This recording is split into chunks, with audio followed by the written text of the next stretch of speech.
Mga kababayan ko, pakinggan natin itong kwento ng isang abogado na siya ay may direktang alam kung ano nangyari sa Coratong Baliling na kung narinig ninyo. Ang Coratong Baliling po ay tungkol po ito sa gang na nanggaling sa Osame City. Sila po ay mga binuo ng mga pamilya Paruhinog na naging mayor sa Osame City. So, tapos, yung ginagawa po nila nito ay pumupunta sa Maynila, itong mga membro nila, at nangingidnap, na nanghuhold up. Yan pa yung mga modus operandi nila. Pagkatapos, ito ay natunugan sa panahon ni Ping Lacson na siya po ay parang task force, task force Lawin. Hindi, task force Lawin si Biruya eh.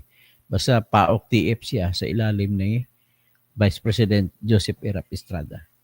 So, nung Vice President si Estrada noon ay ang talagang tagagalaw niya noon ay si Lacson. Dahil nga sa ginawa ng gagandahan ng mga ginawa ni Lacson noon, naging presidente si Joseph Estrada maliban sa naging popular na siya.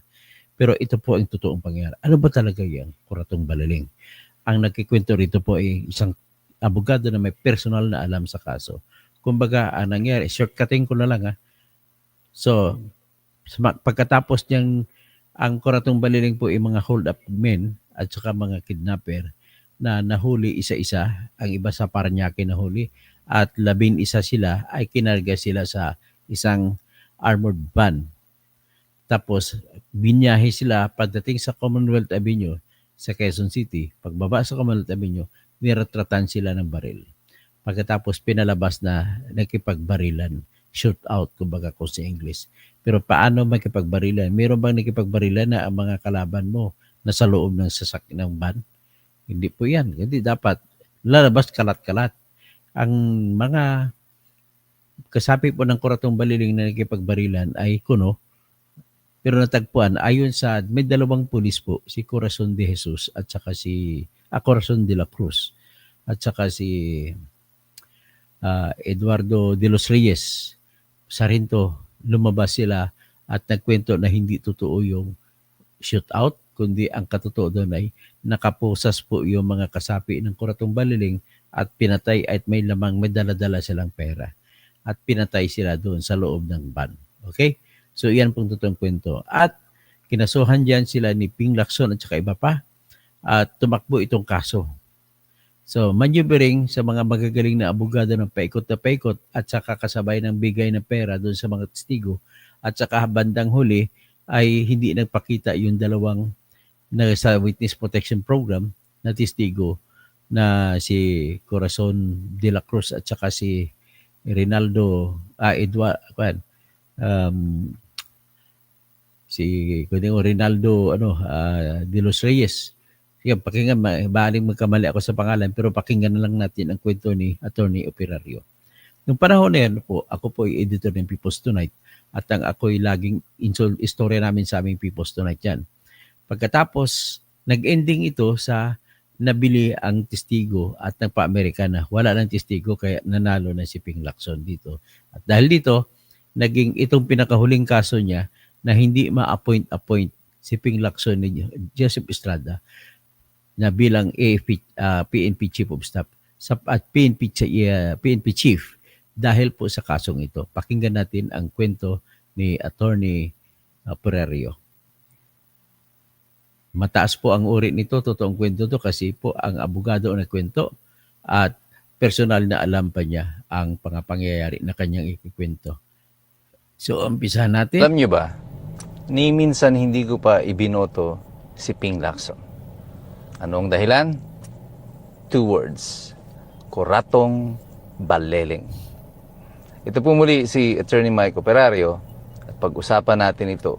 At ito lamang po ang umpisa ng serye ng ating diskusyon tungkol dito sa issue na ito ng Coratong Baliling.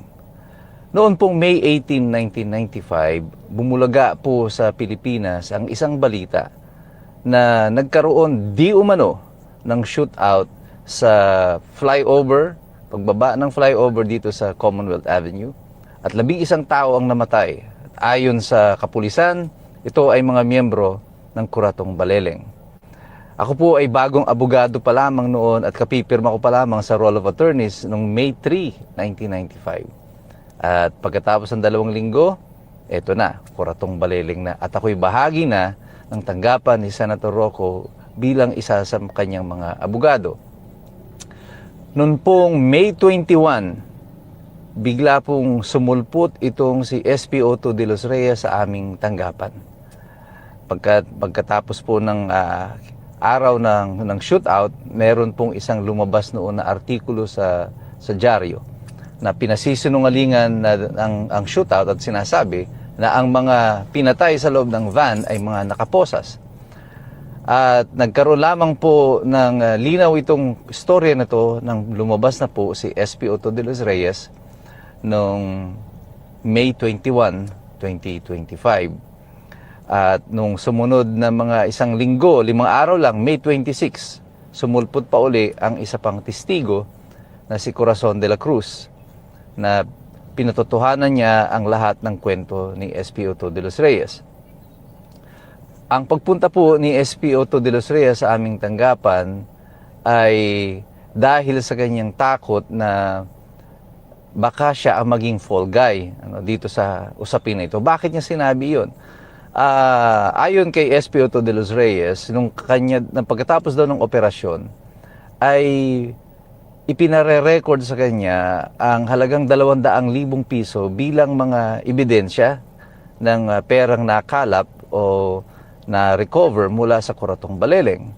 Pagkatapos nun ay pinabubura daw sa kanya yung mga serial number ng mga baril. Yan naman po lahat ay public record at bahagi ng Senate investigation. Bakit siya natatakot doon sa pera? Kasi alam niya na hindi lang 200,000 ang na-recover nila. Ayon sa kanya at kay Corazon de la Cruz, 2 van ang sakyan ng mga pera na umaabot sa mga 200 million pesos at meron pang mga dolyar na mga around 1.2 million dollars na nakulimbat din, na ninakaw din itong mga Kuratong Baleleng. Sa ilang buwan nilang pamayagpag dito sa Kamaynilaan, sa pang-hold up ng mga bangko. At sa kanyang paglabas bilang testigo, inumpisahan sa Senado sa pamumuno ng Committee on Justice and Human Rights na pinamumunuan ni Senator Raul Rocco at ng komite ni Ernesto Maceda at saka ni Orly Mercado ang pag-iimbestiga. Dito na nga po ay gumulong na ang mga investigasyon. At sa daloy ng mga impormasyon doon sa investigasyon, lumalabas dito na yung 200 milyong piso na na-recover, pati yung 1.2 million dollars, ay is no longer accounted for. Hindi na nga po natagpuan kung saan napunta yung mga pera na yan. Para po sa akin, nung panahon na yon, wala akong simpatsya dito sa mga Kuratong Baleleng kasi napaka-violente nila. Ito yung mga tipo ng hold-upper na mamamaril muna, papatay muna bago mag-aanunsyo ng hold-up. At sunod-sunod po yung kanilang hold-up nila noon sa Kamaynilaan. At wala kang mararamdaman na anumang lungkot sa kanilang kamatayan. Subalit, ang punto dito ay bakit kailangan i-set up pa na parang may shootout gayong nahuli naman na nila yung mga tao? Kung ang interest naman dito ay pera lang, o bakit di na lang sinalvage yung mga tao, binaon nung walang nakakaalam? Bakit kailangan may shootout pa? Sa mga pagtatanong doon sa Senado, lumabas na kapag pala may shootout, mayroong instant promotion ang mga involved doon sa operation. At bagamat mayroong supposed reward kina De Los Reyes ang kanilang promotion, mas masidhi yung kanyang takot na sila ay gawing fall guy dito sa sitwasyon na ito at yung konsensya niya na mayroong 11 tao na pinatay nung araw na iyon ng walang kalaban-laban. Well, 8 sa kanila ay inaresto sa Superville Subdivision sa Parañaque. Ito yung talagang mga miyembro ng Kuratong Baleleng. 3 sa kanila ay hinuli sa hiwalay na operasyon at dinalan na lamang sa Camp Crame ayon sa testimonya ni SP2 de los Reyes at saka ni Corazon de la Cruz. Si Corazon po ay isang lalaki. Iyon lang po ang kanyang pangalan. Pero matapos ang ilang oras ng pagkakadetine sa Camp Crame, sinakay nila sa van yung mga tao at nag-proceed sila papunta dito sa Commonwealth at doon na nga nangyari ang putukan. At ayon kay SP Otto de los Reyes, talagang nakaposas yung mga tao at sila ay pinagbabaril in close range at walang shootout na naganap. At ito lamang po ang umpisa ng serye ng mga kasinungalingan na naganap doon sa Senado. At ikukwento ko pa sa inyo yung mga totoong nangyari doon sa investigasyon na yan sa Senado dito sa issue ng Coratong Baleleng. Pero mayroong isang tao na ngayon ay hayag din at lutang na lutang dyan sa Senado na alam kung ano ang nangyari dito sa investigasyon ng Coratong Baleleng sapagkat siya ang unang tumayong abogado ni SPO2 Eduardo de los Reyes. At yan ay si Kiko Pangilinan. Nakita mo saan ngayon si Kiko Pangilinan? Abogado siya ng whistleblower na SPO2 Eduardo de los Reyes na para kontra kay Ping Lacson. Ngayon, kakampi pa niya si Ping Lacson. Na ngayon ay umuupo kasama ng mayorya, kasama ni Ping Lacson. Marami pong mga bagay pa tayong dapat malaman at ipapaalam ko sa inyo base sa aking personal na kaalaman sa kung ano ang nangyari dito sa Coratong Baleleng at dito kay Ping Lacson. At ito yung mga dahilan kung bakit hindi ko siya kahit kailan iboboto bilang senador o anumang posisyon na kanyang tatakbuhin. Patuloy po tayong magmasid, mag-aral at tayo po ay makialam sapagkat mahirap pong makialam ang taong walang alam. God bless you, God bless us all. Mabuhay ang Republika ng Pilipinas. Mabuhay din Atty. Mike Operario. Thank you for that bravery sa pagsabi ng totoo sa iyong karanasan. Anyway, it's up to the people who have heard this to judge whether or not kung gusto niyo pa si Ping Lacson o hindi, nasa inyo po yan. After all, nanalo nga si Ping Lacson sa pagkasenador. Proof enough na hindi yung mga bumuto sa kanya ay naniniwala talaga sa kanya. Despite the fact na may Coratong Baleleng na istorya. So, good evening sa lahat, no, kay Pastor Rodi Rabi, kay Mimi Authority, kay Romel Liao. Sabi niya, Diyan natuto, didiis ka na rin ba? Hindi naman tayo didiis, kundi tayo ay para sa katotohanan. Ito ay totoo naman ito ha. Kung naglabas lang ako ng kwento ni Atty. Operario, anong kinalaman niyan kay Duterte? Di ba wala? So Ben Reclamador, Rodi Rabi, Pastor Eladio Socorro Jr., thumbs up. So yan lamang po ang ating masabi. At paki-share, paki-like, at para naman magaganahan tayo na bumanat ng bumanat para alang-alang po sa ating bayan. Si Vincent Reges, si Kiko, abogado ni Nato Paruhinog, dati Coratong Baleleng from Osamis yan dahil double cross ang ginawa ni Lacson sa Coratong, kinuha ang $5 na pera, pinatay pa sila. So, Panoy Pechanko, go with the lesser evil po na lang tayo kaysa kay Duterte mas pa. Bergie Pequero, Sir Toto Kausing, pag si Fiscal AG mabubuk ako sa vlog niya ay wala si Fiscal AG, kasi pagbigyan niyo na lang siya. Magaling din siya magpaliwanag. Pero may mga bagay na punto, dumarating sa punto na yung kanyang argumento ay kontra sa aking argumento, kinukontra ko siya. Teodorico Gurimbaw, tama attorney, sinabi mo kasi 24 years old na ako, attorney. Toto, search mo ang nangyari. Yung gaano kasama yan si orangutang na Lacson. O yan po. At least malaman din ng mga tao ngayon, kung Gen Z ka ngayon, hindi mo alam ang kwento na yan. Hindi alam ni Kiko Barsaga yung kwento na yan. So, ito na lang. At makikita naman ninyo kung paano, parang may tinatabunan sila. Hindi, ang ebidensya sa investigation sa Blue Ribbon ay pumupunta na kay Romualdez saka kay Elizalde ko biglang tigil. Tinigil nila ngayon ang Blue Ribbon hearing. Isa lang ibig sabihin niyan, pag tinigil mo, hindi mo na po i hindi mo na usisain si Romualdez at saka si Elizalde ko. Yan ang problema. So, ibig sabihin po, kung paring buo kasi ni Lacson, ni Soto, si Romualdez, nung ikinasal si Arjo Ataydi at saka si Maine Mendoza doon sa Alpha Land na lugar doon sa Baguio. Doon sila ikinasal.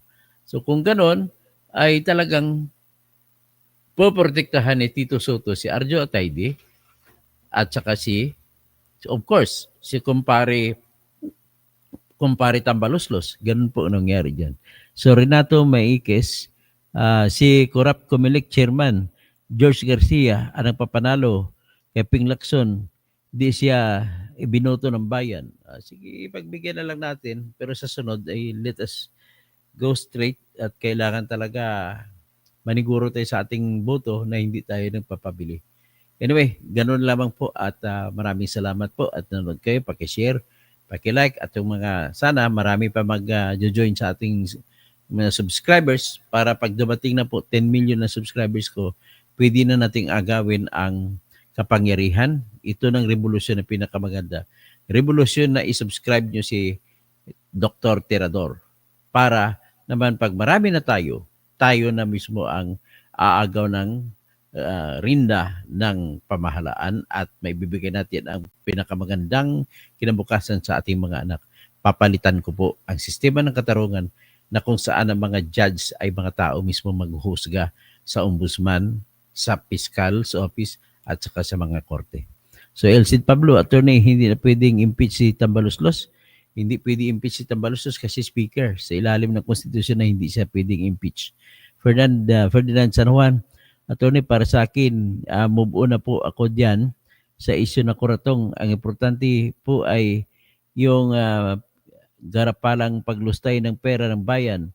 Numeriano Sunday, kawawa na rin na pala ito. Kawawa na rin pala ito. O yun, big sabihin. Siguro, kawawa yung mga taong pinatay doon. Pero mga kriminal po yun sila lahat, naniwala ako. Pero wala pa silang paghusga galing sa korte na mga kriminal sila. But then, hindi nila deserve na patayin na nakapusas. Yan po ang contention sa testimonya ni SP2 Eduardo de los Reyes at saka ni Corazon de la Cruz na andun sila sa operation kasi sila isa sa mga pulis na nandun at nakita nila talaga ng binaril ang mga kuratong baliling. Tingnan ko kung kailan niya kuratong baliling massacre happened where and when. O yan. At ang sagot na co-pilot is May 18, 1995 nangyari at alas 5 na madaling araw doon sa Commonwealth Avenue sa Quezon City. What happened? The incident involved a shootout kunwari, between members of the Coratong Baliling Crime Syndicate and operatives of the Presidential Anti-Crime Commission and the Philippine National Police. 11 members of Coratong Baliling gang were killed. Initially reported as legitimate police operation against a notorious robbery gang, the event was later alleged to be a rub-out or a summary execution. Eyewitnesses' accounts and forensics evidence suggested that some of the victims were handcuffed and executed, contradicting the official version of a shootout. Legal fallout: Senator Panfilo Ping Lacson, then head of the PACC, and several police officers were charged with multiple counts of murder. The case became one of the most controversial police encounters in Philippine history, sparking debates on extrajudicial killings and police accountability.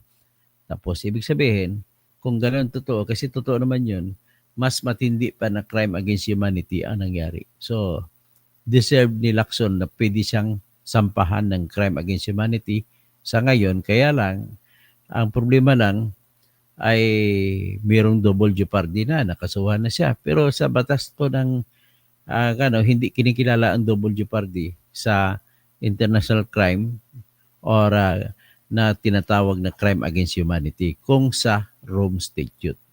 Tingnan natin ang batas na Republic Act 9851.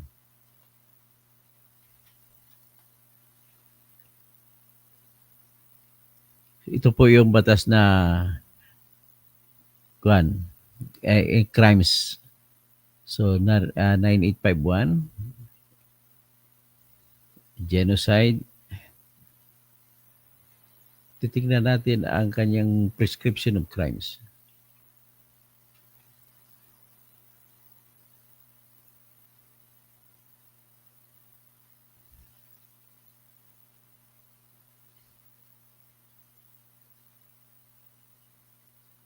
Pinabasa ko lang ha.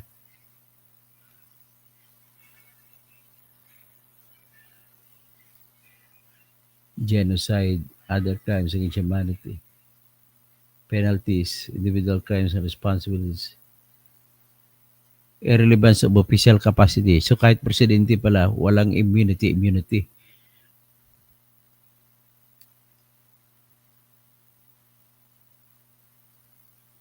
Non-prescription, Section 11, non-prescription. Ang problema na lang is kung mag-apply bang double jeopardy.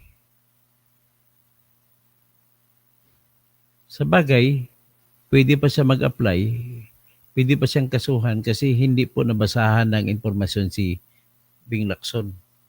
Pwede pa siyang kasuhan ito. So, dapat kasuhan siya at mga kasamahan niya. Kasi hindi nag-expire ang krimen na ito sa ilalim ng Republic Act 951. At kung hindi nag-expire at ang sinampa laban sa kanila ay murder, pero hindi pa po umakyat sa hindi pa sila nabasahan kaya wala pang double jeopardy. So titingnan natin, ibang krimen naman ito. Okay? So dapat connect the dots toto sa pagkamatay ni Kapersi at pagka-disbar mo, may duda ako na pakana ng mga DDS. Hindi natin masasabi pa. Na Mariano Sunday, kawawa, yan na rin po pala ito. Okay, so hanggang dyan na lang po at maraming salamat po sa lahat.